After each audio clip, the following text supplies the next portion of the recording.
xibaar yu wér te wóor ca tàng-tàng ba abonnez-vous pour ngeen di mën di jot suñuy vidéo.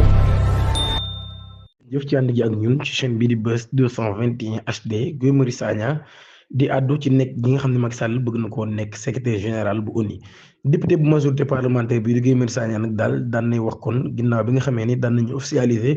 candidature ancien président bii di Macky Sall ci poste secrétaire général de l'organisation des Nations Unies muy ONU ci ab publication nag bu mu def ci réseaux sociaux yi député Pastef bi nag daal moom mii daal nay wax li nga xam ni loolu mooy xalaatam ci mbir mi jàpp na nag daal benn mbir rek la Macky Sall am jamono jii nag daal muy sa docilité devant l'impérialisme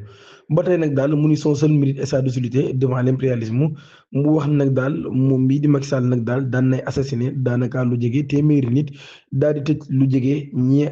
ñaari junni sénégalais ñoo xam ne ñoo ñi nag daal ay prisonniers politiques lañ ci Sénégal mun nag daal bu fekkee dafa bëgg a jiite ONU bi nag daal c'est encore pour sa docilité et non pour les droits des nations a-t-il notamment écrit candidature bu Macky Sall bi nag daal gi nga xam ne Union africaine ci boppam nee nañ moom moo ko daal di porté daal di indi ay débat yu bari lool ci réewum Sénégal moom Sagna ci bopp nag daal di confirmer que ni opposition frontale bi nag daal d'un rang de la mouvance présidentielle à toute perspective de voir l'ex-président accéder à la tête de l'ONU, une institution censée incarner selon des textes fondateurs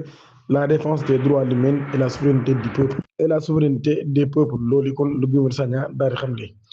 ba tey interpellation ak déferment pour viol répétitif et acte contre nature sur mineur ca Richard-Toll commissariat urbain bu Richard-Toll ba ci boppam day daan na teg loxo 28 février 2026 benn waaye joo xam mi ngi am 21 ans ginnaaw flagrant délit bu ñu ko jàppee viol ak acte contre nature alerte bi nag ñi ko joxe mooy des témoins oculaires yoo xam nag daal dañoo nekkoon fu jege cyber café boo xam ne nag daal cyber café boobee fa la mbir ma daal di xewee ci loolu yi nag daal ñu daal di xam ne ni dañoo dégg ay yuuxu yoo xam ne dafay jógee ci beneen côté bi nga xam ne fi lañ nekkoon ci boori canal bi biñ ñëwee nag daal di escalader la paroi pour découvrir daal fay fekk nag ñaari nit kenn ki nag daal fay fekk ñaari nit yoo xam ne nag daal fekk na lañ ci situation yi doy waar lool victime bi di ab jeune garçon boo xam ne 9 ans la toll ginnaaw ba nga xamee ne nag daal mbir mi ngi xew bi 15h40 jotee jamono bi nga xamee ni moom mi da doon dem ca ville ak code diplôme ginnaaw ba nag daal moom mise en cause bi nag daal daf koo dugal ci ab canal sous prétexte de rejoindre un ami une fois isolé l'agresseur a contraint l'enfant à subir une pénétration sous le choc et souffrant de vives douleurs. La victime a alerté le voisinage par ses cris. Lors de son audition, l'enfant a révélé avoir subi des agressions sexuelles de la part du suspect à 3 reprises. Man daal kon xam na ni waaye def na ko la toll ci ñetti yoon li ñaan ngeen abonné activé cloche notification bi te aimé vidéo bi jërë ngeen